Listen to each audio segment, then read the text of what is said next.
Hello, everybody, and welcome to another episode of Helping High-Ticket Service Providers Grow One Lesson at a Time. For today, I have a special guest on the podcast, Joe Balestrino. Is it how you pronounce it, Joe? The surname? Yeah. Yes, sir. I'm happy to introduce you to Joe. He is coming from New York, and he has so many things to tell you about Google Ads.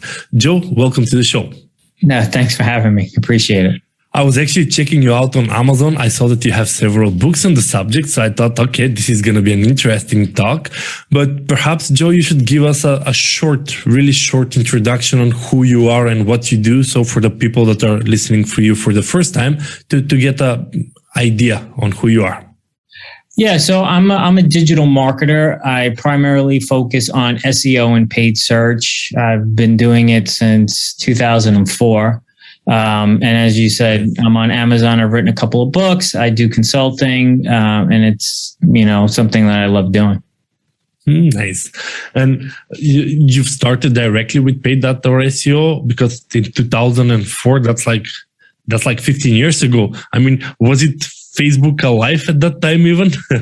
No, back then it was MySpace. But I started learning about SEO. And as I started learning about SEO, I realized that SEO and PPC are kind of together because they both focus on keywords. And so I started learning, both because they would both help my clients because at the time I was running an agency. So SEO and paid search are kind of, brothers and sisters. Of course. And Joe, I'm actually curious, how much has the SEO and PPC changed over these 15 years? I mean, from MySpace to all the new social media platforms that arrived. And also, I mean, Google changed their algorithm how many times? Too many to count already.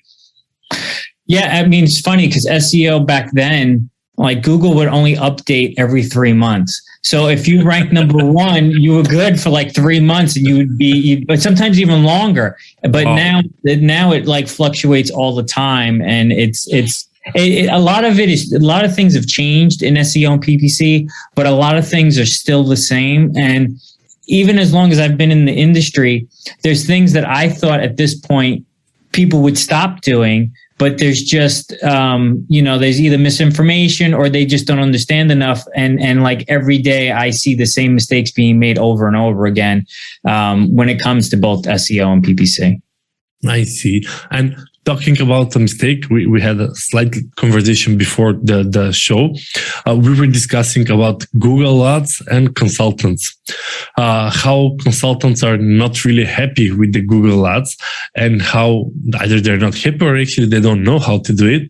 But perhaps, Joe, you can give us some insights in regards to what are the most common mistakes that we're doing when we try to use Google Ads. Man, there's a lot of them, but I think the most common issue that I see a lot is people just taking every keyword they could possibly think of that their company does or a service or whatever consulting they do and just dump all the keywords into one ad group and then just put an ad to it and then just advertise it.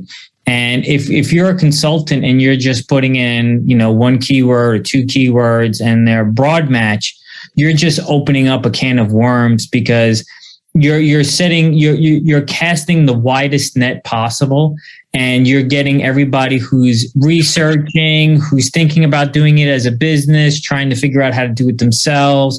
And then a lot of money gets wasted on a lot of keywords and terms that really don't result in somebody looking for a consultant.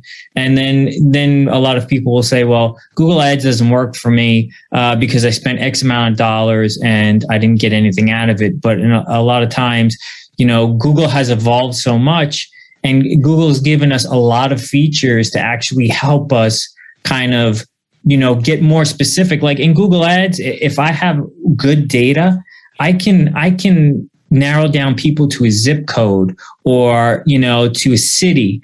And I can see which cities are giving me conversions and which cities are costing me more and exclude those people or reduce bids or, even genders and income. I can make those advanced adjustments or even time of day. Maybe Mondays, a consultant spends a lot of money but doesn't get any leads. But on Wednesdays, he gets a lot of leads at a cheaper cost. I can spend more money on Wednesdays and less on Mondays, but you have to know how to run the interface. I see. So the one thing is that people try to put as many keywords as possible into one bucket, and they shouldn't do that. Based on what I've listened from you, it's like it's a bad idea because you're opening infinite possibilities, right? Yes. Okay. And the second one is that you need data in order to be more specific on how to play. How actually people obtain that data? They need to run ads for some period, or how are you actually looking at it, Joe? So I look at the keywords and see what they have. So I'm going to use myself as an example. So I'm a consultant. So if I advertise in Google, I'm not going to make Google ads a term, because even though I manage Google ads, people may be looking to log into Google ads or to learn about Google ads or something else about Google ads. It's not really specific. So yeah. I'll be really specific as Google ads expert. Now it's very specific. And now people who are looking for an expert are going to look for me. And then once I have that data, good data that I can see, I'm driving the right traffic and I'm tracking conversions. Because if you're not tracking conversions and you're just putting keywords into a campaign, the way we get data is we advertise on a certain amount of keywords, and those keywords generate additional searches. So even if I just advertise on Google Ads Expert, I'm still going to show up for other keywords. Mm-hmm. And then I want to make sure I'm tracking conversions, so I can see like somebody Googled how to become a Google Ads expert. Well, I don't want that. So how to become becomes a negative key phrase so that I don't show up for that. But as I collect data, now I know which keywords are converting and which keywords aren't. And then I spend more money on the keywords that do convert. And I stop advertising on the ones that aren't. And then that helps me increase conversions without increasing more money, because now I have data that says these keywords work, but these keywords do not. Nice. So actually, based on the feedback of the people that clicked, you're actually to figure out, okay, this type of phrase, I'm not interested. Take them away. I no longer want to pay for those kind of presence. While on the ones that are actually converting, you want to get more of those. And Joe, roughly how long do you need to run ads to get some really good data that you can base your analysis and recommendation and optimization? Okay, so that's a loaded question. So if you have a lot of keywords, let's say you have 100 keywords and your budget is $50 a day and the average click is $10, 5 clicks a day and you're out. So maybe today 5 keywords get clicked, tomorrow different 5 keywords get clicked, and another day. And so then it takes a long time to get the data. If you have a large enough budget or you have small keywords and a sufficient budget, 30 days is a good amount of time to see like what's performing and what's not. And then you can easily start cleaning up at that point. And, advanced adjustments are, like time of day, day of week. That probably happens like 3 months, 6 months down the line where you have a lot of good data. But it comes down to being able to track the conversions, but also making sure that you have enough budget, because if your budget is too small and you have a lot of keywords, then at the end of 30 days, you're going to say, oh, my budget, I spent all this money and I didn't get any conversions, but it's because you had so many keywords and that small budget was trying to stretch out. And, the ads start running at midnight. By 4 o'clock in the morning, you're out of budget. And then they don't run till the next day. So you are also missing out on the opportunity to hit your audience during all times of the day. I see. So actually, one of the mistakes that we're doing is that we get into panic mode. You don't have a big budget, so you don't know what to do. So you put as many keywords as possible. But at the end of the day, what you're saying is that don't go to 100 words, as you said, because then that even the data that you're going to collect won't be relevant if you get 5 clicks a day. While on the other hand, if it's more focused on less keywords, but more specific, it's not even whether it's 30 days or 60, but if you put more money, you can get more clicks per keyword in order to get some significant data on what's working, what's not working, what's converting, right, Joe? Right. Yeah. And when you get specific, like when your keywords are broad, you're going to generate your cost per click is going to be cheaper, but you're going to generate more irrelevant traffic. Where if you're very specific, if you're a specific type of consultant and you know, like for me, Google Ads consultant, let's say, that's very specific. So I'm going to go up against my competitors, which means it's going to cost more, but I'm going to hit exactly the audience I want to target, somebody looking for a Google Ads consultant. And so I'm willing to pay more to get in front of those people because, you know, the lifetime value of a customer might be, you know, the average customer stays with me 2-3 years. I can stand to make a lot of money. And so I'm willing to compete on that exact match, where if you try to do too many keywords and too many broad keywords, yeah, you'll hit some of your target demographic, but you're also going to go a lot outside of it. And so I always recommend starting with phrase match and exact match, and then work your way to broad match. To me, broad match is the last resort. Like, I've exhausted everything I could possibly do. I can't get any more exact and phrase match. I want to come up with some new keywords to target so I can grow my campaign. Then I would go broad match, but I would never start a campaign on broad. I see. Well, so this is really interesting, Joe. So it's not always about the metrics, like how many people it reach, how many it click, because if you do much broader match, you're gonna be good at those numbers, but you'll be lacking a lot on the conversion because, you know, a lot of non-relevant people will click the ad and then you still won't get the results that you want. But if you're looking for specific phase, like the example that you said, well, if you're searching for Google Ads, you will get a lot of people that are not even looking for an expert. While if you're actually looking at the Google keyword experts, Google Ads expert, you know that people that are typing that are actually looking for an expert.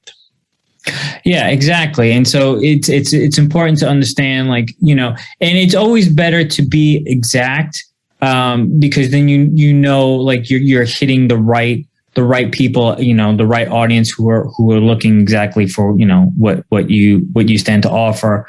And there's different strategies to do different things. But in the beginning, like I always tell clients, like, don't focus on how many impressions, how many clicks, the front end metrics. Yeah, those are like vanity metrics. Like, oh, I got 10,000 impressions. Yeah, but you got 5 clicks. So that means that you're hitting the wrong audience. If you have a lot of impressions and low clicks, it means your keywords are too broad. And when you get very specific, then, you know, you focus on how much it costs you to get a conversion, not how much you pay per click. Because like I said earlier, if you get more specific, your cost per click is going to be more because you're hitting the right audience. Mm-hmm. But if you go too broad, you could spend $1,000 to get a conversion because 85% of that is outside of the reach of, you know, who you're trying to target. But if you spent more per click, maybe you convert at a quarter of the cost. And now it's like, oh, I was paying more per click, but in the end, I'm paying less per conversion. And the conversions are better because I'm targeting more specific. What matters. Yeah. Well, at the end of the day, conversion is what matters. I mean, how many people will either buy or do the actual action. Yep. And Joe, I was also curious about something else. When we were talking with several consultants, I mean, opinions seem divided. On the one end is that where should that traffic be moved to? Like from Google Ads, whether you should put them on your website, whether you should put them to a landing page, whether you should put them towards to buy your consulting, or first you need to move them towards something, I don't know, digital asset, free book or something. And I really don't know what is the right approach here. You know, it's really tricky. So the way I do it is I send people, I get very specific on the keywords I send to, and then I cookie them so that I can retarget to them. Mm-hmm. But I try to, like, if I'm spending money to a specific landing page, I want them to contact me for consultation. I don't want them to do anything else. SEO, stuff like that. That's a different strategy. But for paid search, I try to get them to make sure that they contact me for consultation. Now, a lot of times consultants, what they'll do is they'll do a lot of things that are distracting. They'll have a pop-up that says, you know, download this free book, or this little chat icon in the corner. And then there's social media, follow me here. And to me, if I'm paying for traffic, I only want them to do that one action. And then after they take that action, maybe when they go to the thank you page, then I can say do the rest. Yeah, you can do the rest. Join my newsletter or follow me on social media. On organic, it's different. You can play with the different things, but if I'm spending, cold hard cash to send somebody, I want them to do. And then if they don't and they leave, then it's good, because then I have retargeting. I retarget them on Facebook or on Google, and so that I can get more opportunity to show them stuff that way. So for me, like paid traffic, to me, I want you to focus on either contacting me or not.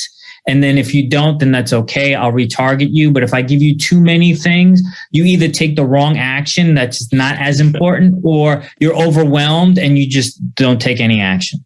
I see. And then with the retargeting, are you again moving them toward to the contact for the consultation, or with the retargeting, you can then now try with different stuff?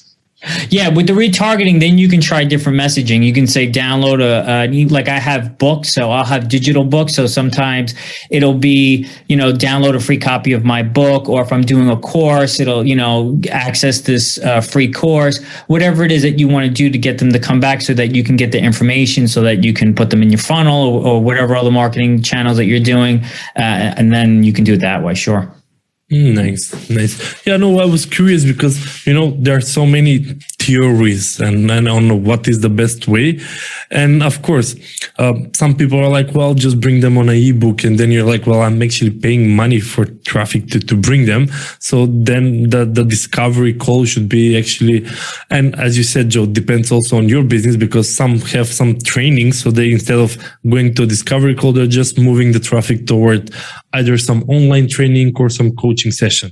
But I understand that for the consultants, usually the free consultation or a strategic consulting hour, which are usually giving it for free, is the main goal, because the more strategy session you do, the higher the chances of actually closing a client.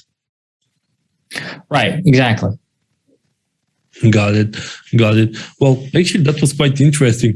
And Joe, I'm actually curious. I mean, you as a Google Ads expert, if you want to have that one single thing that you want to be remembered for in the Google Ads sphere, the one key lesson actually that you want to share with the listeners here, what do you think is the one most important thing when it comes to Google Ads? And don't get me wrong, I'm sure that there are hundreds of variables that you need to consider when doing a campaign. But if you have to narrow it to the one crucial thing, which aspect is actually most important? I think you need to really take a little bit of time to learn how to use Google Ads, just basic setup, and don't be afraid to spend money and test, right? So if an average client, a consulting client for you is $5,000, right? Let's just say that's the average, and you invested $5,000 in ads, and you got at least one client, you would break even, but you would hope you would get more. Like, set that as a benchmark and start out small, test like 1-2 keywords. Don't do 50, don't do 100. Just do the ones that you know are most important, that when you do a Google search, your competitors show up. Go after those keywords and test and try, and then learn as you go along. Or, you can hire an expert or somebody who can do it for you. But I think like everybody should understand fundamentally how Google Ads work, so that whether they hire someone or not, you kind of understand like how it works and how to get it to work.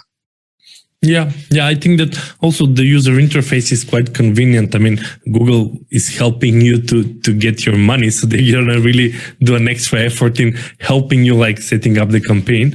But yeah, I was curious, but what you're saying is that, yeah, people should slow down, not rush, like I need to make money fast and I need lots of ads in a short time burst, but right. Actually start small, test a bit, try optimizing it, get some initial data from Google, try to understand that data in order to help you even better optimize.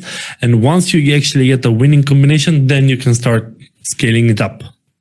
Yeah, I mean, I understand the whole process of, I'm the same way. I think all consultants, entrepreneurs, we all want to do everything, have it done yesterday. Yes, exactly. And sometimes you do too much. And I'm guilty of this all the time, trying to do too many things at one time to try to get something to happen. But sometimes it's better to start small and test and see how it does. Versus, trying to think of everything that you can throw at it and then just, feel defeated. Yeah. And then feel defeated when it doesn't work because you've tried, but Google, while it's easy, can still be confusing because there's a lot of features, but there's enough out there to kind of, take baby steps. And it's just like with everything, any consultant who try to do Facebook ads or any other kind of social media ads, we all do the same thing. We all test small and see what works and then ramp up. I see. Well, Joe, I think that this was really useful. And I think that you've opened some questions for me that I need to consider. But for the people out there, how people can reach out to you, Joe, where they can find you? You can find me on my website, joebalestrino.com, or if anybody wants to connect with me on LinkedIn, I'm on LinkedIn as well. You can just Google, search my name on LinkedIn, and I'll be happy to connect with anybody who wants to connect. Nice. Well, what I'm actually going to do is that I'm going to put the link actually under the video. So whoever actually is interested, they can just click the links below and actually reach out to you. At the end of the day is that the type of clients that we work, as you said, when it comes to high ticket service providers, yeah, it's 5,000, it's 10, it's 50,000 euros.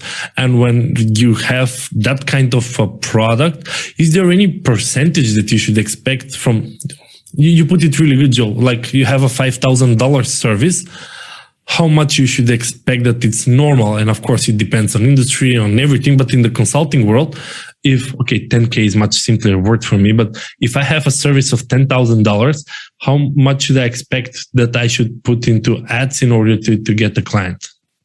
So typically what we try to do is I follow a model where we try to generate 3x for whatever we spend. So if we say, we spend $5,000 in ads, we want to make at least 15,000 in revenue, right? So 3 is a minimum. We try to shoot for 5. Sometimes I have some clients, we get 9, right? It all varies on how well the campaign's managed and how competitive it is. But I would say whatever you invest at some point in the beginning, look, it's you got to figure out what's going to work. And once you do, you want to try to at least shoot for 3 times what you're spending in revenue. And that also goes to your close rate. If you get 10 leads a month and you can close 7 of them, you're going to be better off than if you only close 3. Yeah. So, but that's what I would also depends on the closure rate, how good you are at closing. But that's why a rough idea. So it's like at least 3 multiplier, because based on the effort, because then you need to do the fulfillment of the service as well. So at the end of the day, it's like for 10K, you need to expect at least value of 30K. And of course, there are so many variables here. If you're unable to close one, even if you spent $100,000 on ads, if you cannot close anyone, that's not something you can help in that case, Joe, right?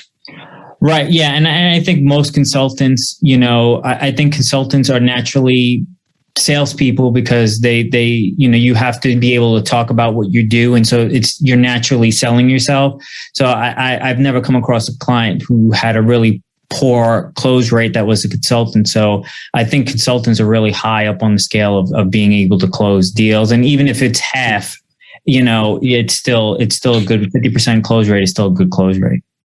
Yeah. Well, Joe, I really wanted to thank you for coming to the show.